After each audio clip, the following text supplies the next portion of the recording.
Digital art is an interesting beast because once you have the program, all the colors are available to you. Unlike oils, acrylics, watercolor, where you have to go buy paint, makes paint.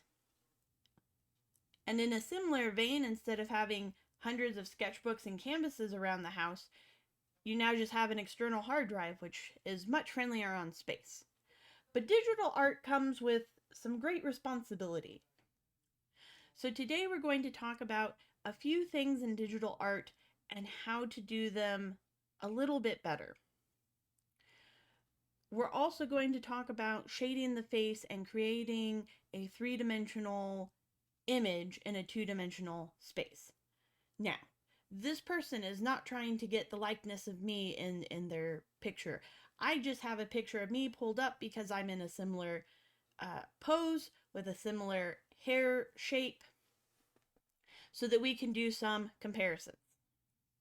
But let's start with a few digital things. I'm going to lasso this background.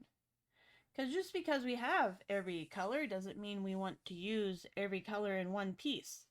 And another issue that happens is the use of very intense saturation while creating a piece. So now I have that lassoed.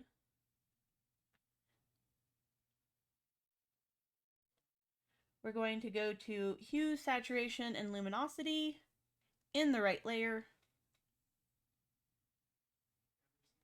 This is available in most programs, including Photoshop, Krita, and today I'm using Clip Studio Paint. So we're going to bring the saturation down. I would opt for a little bit more definition in the background.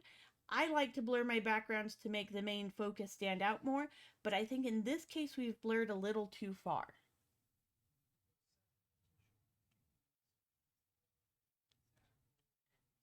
The saturation is how close something is to gray or how close it is to the purest form of that color. And I think this artist did very well in picking a green background to go with her orangish red hair, because the orange red of her hair is going to stand out more against the green background as well as the blue of her shirt, because orange is the complementary to blue and green is analogous to blue, meaning it's the next door neighbor. The next thing I'm going to talk about is how to create lighter or darker colors. So we see that her hair is orange. And over here on our color wheel, we have our hue and we have where that color sits. I would bring it down a little bit more towards this middle. So we're going to start with this color. And as I go darker, rather than adding black on top of it, I want to lean towards purple, which means I'm going to move my hue slider more towards red. I'm going to take this color and move it more towards black. So that's going to be my shadow color. And then rather than adding white, I'm going to take this and it's going to move a little bit more towards white, but it's not going to get more saturated. And then we're going to move towards yellow. And then hair has a bit of a shine to it. So I'm also going to take this a little bit further. I'm still walking that middle line between very, very saturated and very, very gray. And I'm going to move it just a little bit more towards yellow. So with these colors, that's how I would shade her hair. I would do the same for her clothing. She has this beautiful turquoise color. The midtone is going to be the most saturated, but it doesn't need to be as saturated as the rest of the piece. It can hang out a little closer to gray. Give the eyes a place to rest. So I'm going to move this kind of in the middle right here. And this, since this is a blue, it's going to move through green in order to get to yellow. So that's how I'm going to pick the highlight.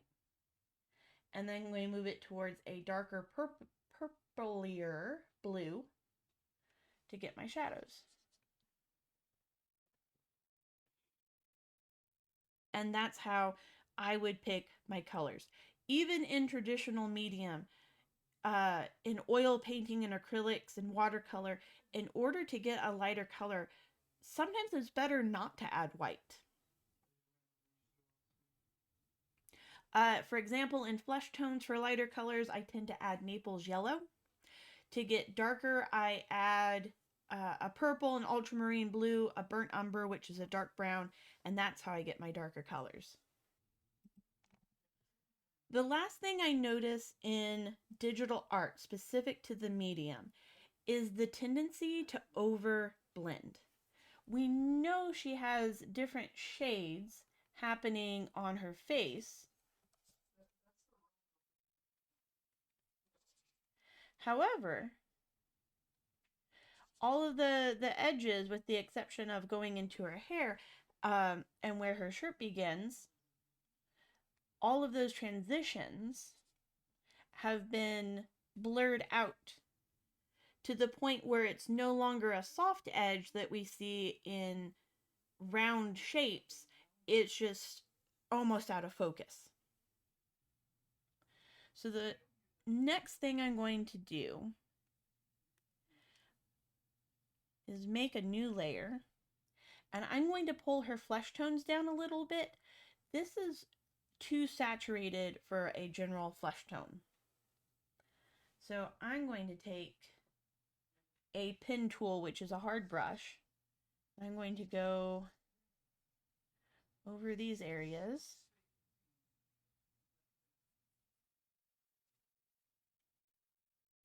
And this is on a separate layer, of course. And then I'm going to move that down. And I'm also going to set this one to saturation. I don't want her quite that pale. Yeah, so I'm setting it to 26%, and then I'm going to merge that down. I'm going to widen her face just a little bit.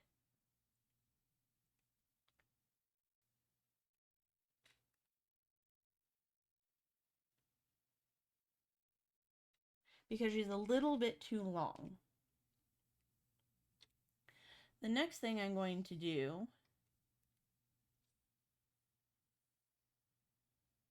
is shorten her neck just a bit.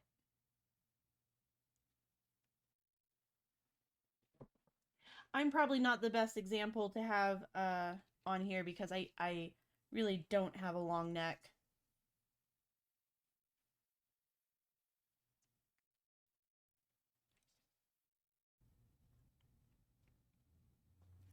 Before I get into shading the face, I'm going to talk about a few anatomical things. So, we have the nose, and if we're seeing this much of the eye, we're also going to see a bit of her other nostril. So I'm going to take this flesh tone and kind of take out her nose.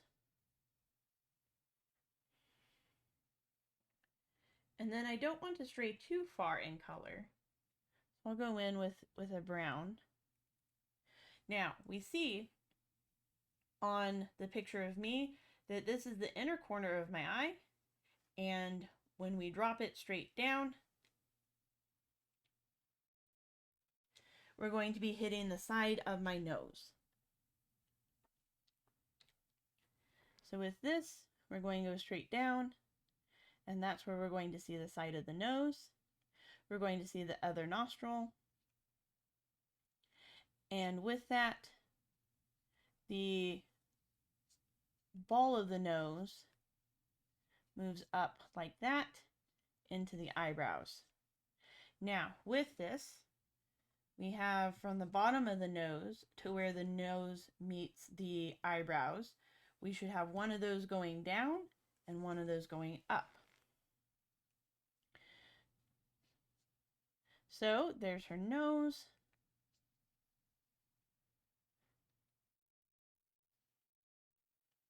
So one nose length going down and one nose length going up. So her hair should be hitting about here.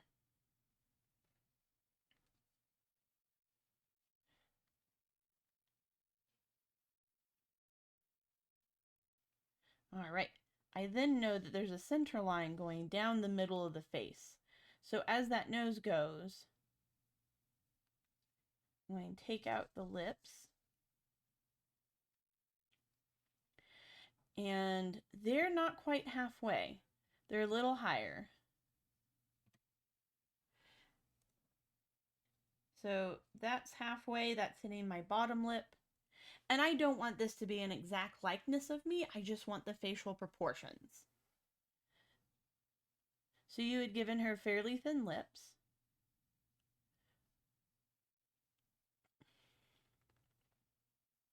And then I am partially smiling, so my pupil going straight down again.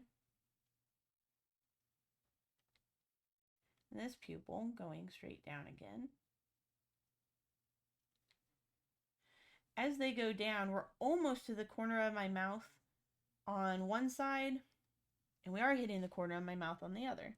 So for our pupils here, bring the mouth out a little. I'm going to take her eyes, move them slightly, make them a little bit smaller, and a little bit lower.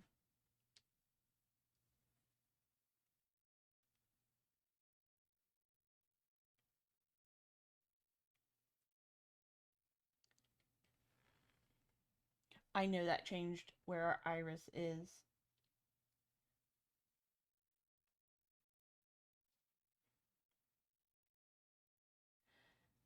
So now we're getting a little closer proportions. I'm going to change this just a bit.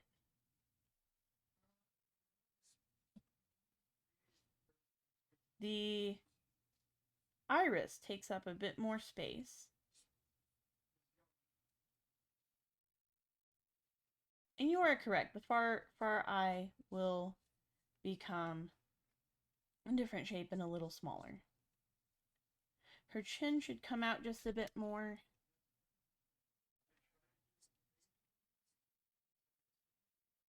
And then her actual shoulder is going to go about there. So now that I've moved everything around, I'm going to go in with a brush. This is the hexagon brush I picked up from someone. It's pretty solid. And I'm going to kind of paint in some things. And this is my blocking brush. I know we have hundreds of brushes available to us. I like to use a hard brush to get everything in where it ought to be. Yeah, we'll have her hair.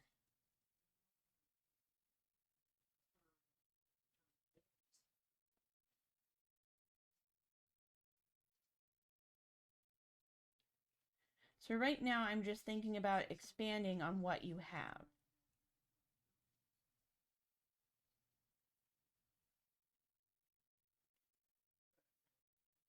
Kind of getting everything in the right place. And I have my hair clipped. It's hanging on the side. So the hair on my other side has come loose because it's not quite long enough to go into the ponytail. I'll put her little tie back in. And there.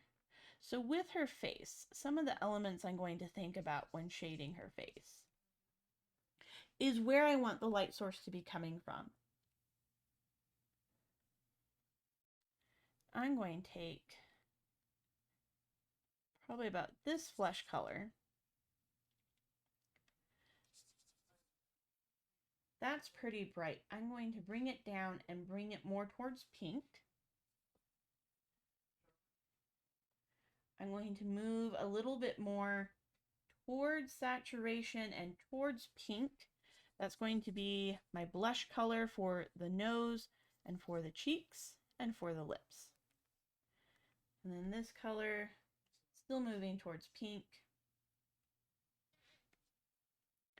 It's a little too saturated. It's a good lip color. Kind of going into the browns. And then a little further, and that's going to be one of my darkest colors. So where does this dark of a color go? It's a great place to start. So we have the eye socket, and we have the eye sitting within the eye socket. The eye socket itself is going to get that dark shadow. And that's going to blend out into our brow bone.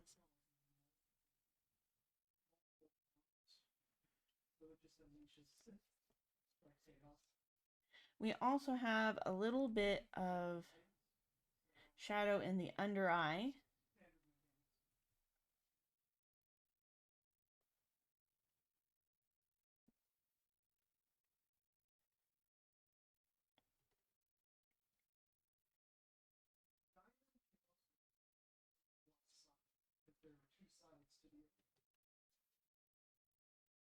So I'm thinking of the eye socket, which holds the eye, which is a sphere.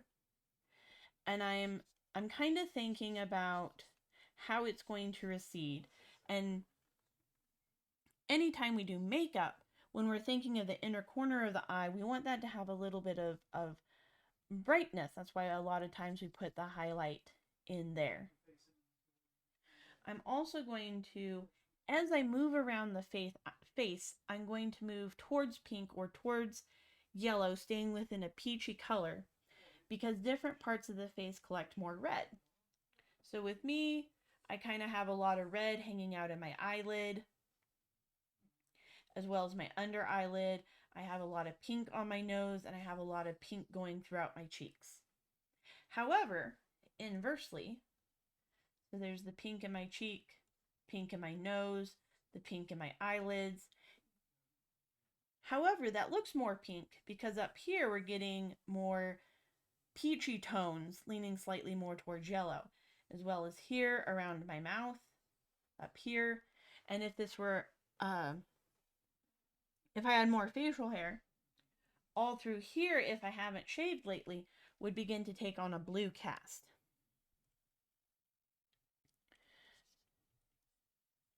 So for the eyelids, even though my base color is generally a little bit more yellow, I'm going to lean towards red just a bit and lean a little more saturated for the eye.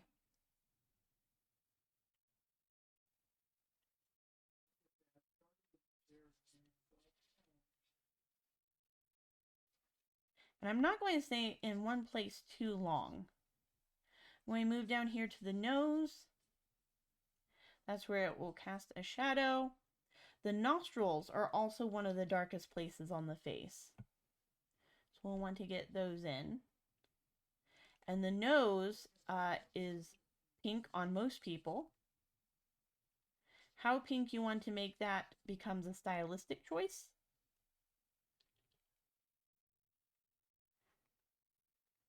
I'm going to take that pink and move it up, stay a little bit more saturated.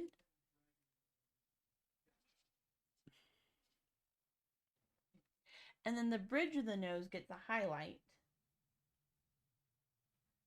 So again, I'm moving that a little bit toward yellow, trying to keep it pretty saturated. And that goes into the forehead. I think it's a little too cool, so we'll warm it up a bit.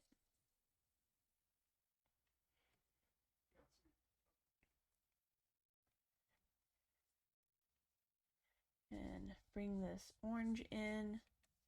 I'm bringing the apex of her head, the tallest part of the head, up a little.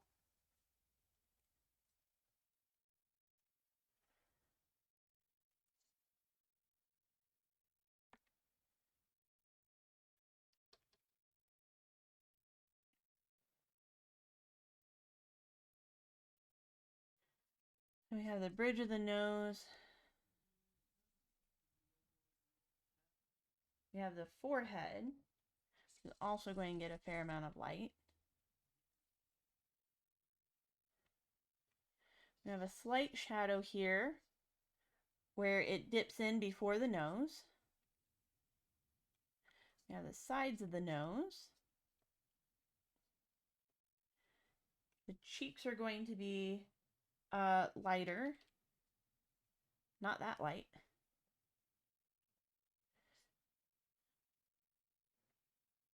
Okay. I'm going to push her hair back just a little bit. So here's the shadow that the hair is going to cast. Here's a little bit of shadow where her cheekbone is. I'm going to switch to a softer brush. In those cheeks, that pink color.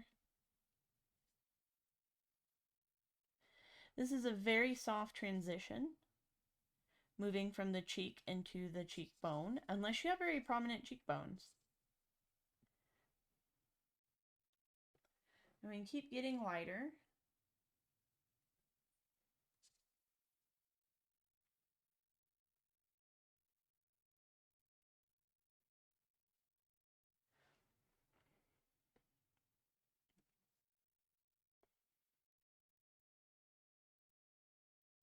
I'm going to kind of make this shadow a little softer. Move back to the eye.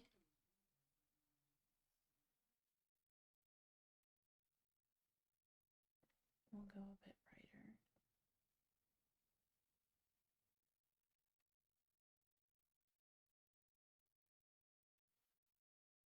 brighter. Okay. And then a secret. Well, it's not much of a secret if I'm telling everyone. The whites of the eyes aren't white. So I generally take one of my lighter flesh colors and move it to almost gray.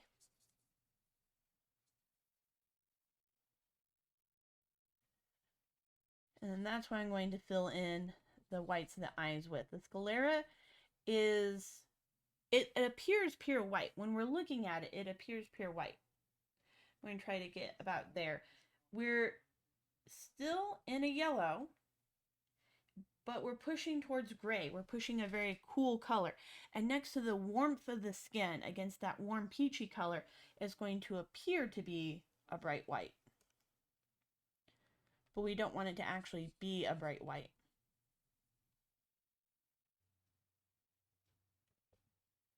Okay.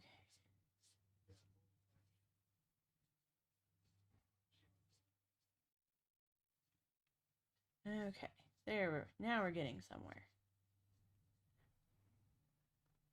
So the eyes act as a sphere. The pupil, the iris is going to get a shadow cast by the eyelids. And then the white of the eye is going to be brighter towards the bottom where the tears collect.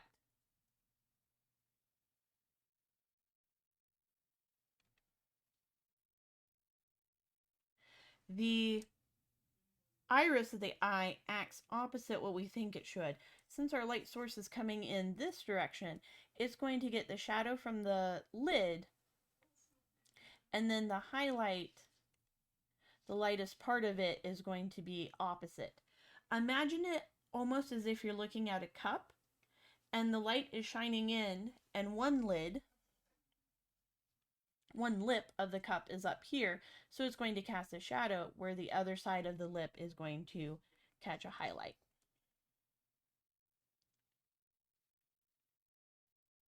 And I still kept her eyes somewhat large, just changing their shape to something a bit more realistic.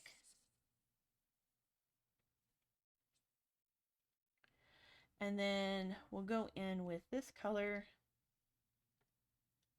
Don't stay zoomed in too long.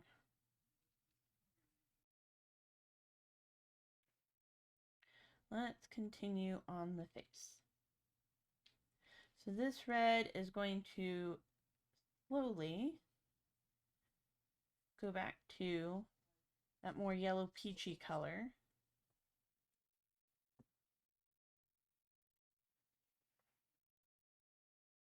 Right, we have the shadow under the nose. And then we have the lips. And like I said, the top lip faces away. So it's going to get that shadow, a slightly darker color. And then the last place that is the darkest on the face is this little corner right here of the mouth.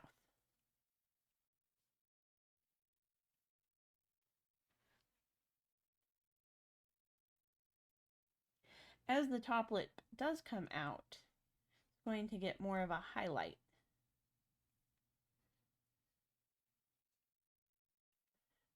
I know there's a name for this little part under the nose where the lips meet. I don't remember the name of it. Just a little bit. We'll go in for the lower lip.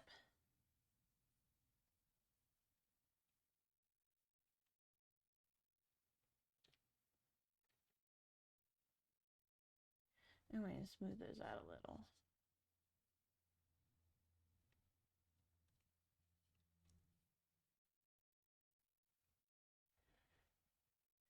And this is going to get a highlight. It's still going to be pink.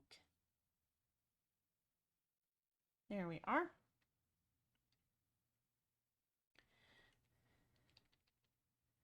Now we have a bit of shadow on this side of the face. Shadow where the neckline is. The neck is a cylinder. So we will go in with a soft brush.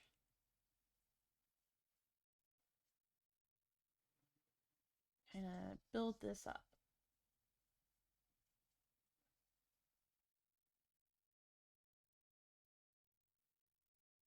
I'm going to smudge that in. Make some of these transitions a bit more smooth. Now I don't want to smudge everything into being blurry. I just want to show that in places things are more round. Now for her hair. I'm going to desaturate the shadow.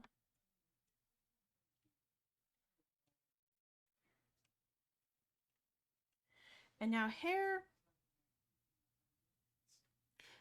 acts in strands.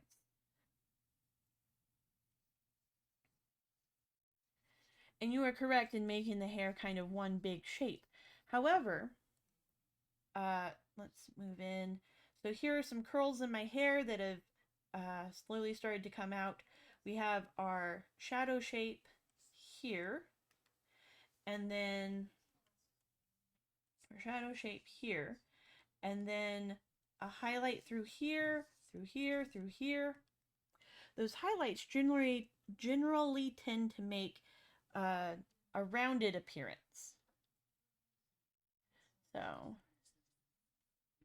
I'm going to hit about here with my biggest highlight.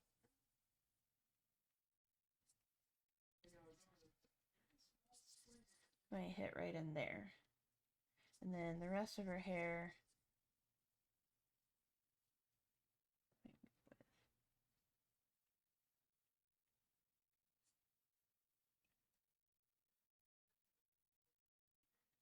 And those strands aren't going to be necessarily uniform.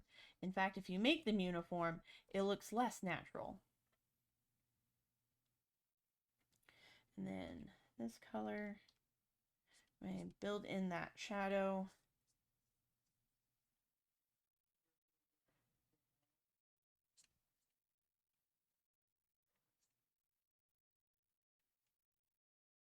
Another way to think of hair is, rather than completely random, the use of large shapes, medium shapes, and small shapes.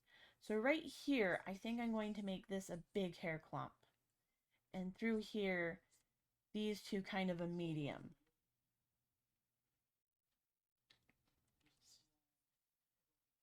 Right in here. I'm going to think bigger shapes down to smaller shapes. I'm going to think of the overall form of the hair first and foremost.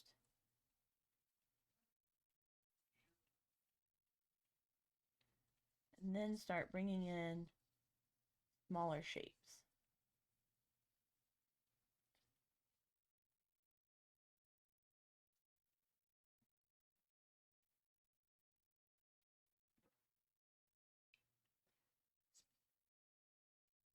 Right here before the highlight is where I'm going to bring in the most amount of saturation.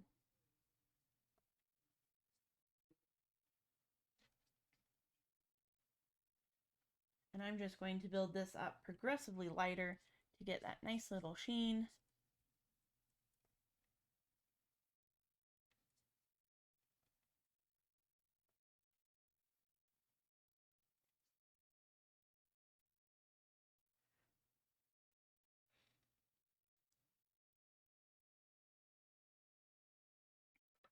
Now I avoid using the hairbrush too much because I don't want to draw every individual strand.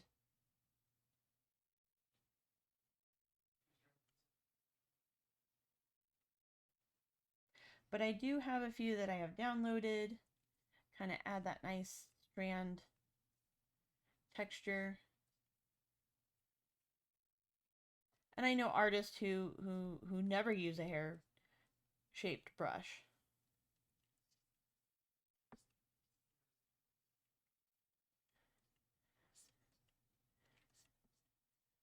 So there are more things that I would continue to do on this piece, such as fixing the shirt, adding more and more details to the face and hair. I went with a semi-realistic style to kind of keep the essence of the original. But since the hair had been shaded and the shirt had been shaded and the face had some shading, I went with using value to represent different parts of the face rather than using lines. Value defines the form, and that's what makes a two-dimensional painting appear to be 3D. So this is where we started, and this is where we are finishing today's episode. We covered quite a lot of topics today. Not being afraid to use some hard edges in the face, how to mix different colors digitally, how to use values to define forms within the face, a little bit of facial anatomy, so much stuff that I feel I might be a little overwhelming. But if you find this video helpful, be sure to give a like or a comment down below. Or if this video had too much information, be sure to leave a comment down below. You can also subscribe, and in the doobly-doo down below, you will find a link to buy me a coffee and all my other links. Have a good one!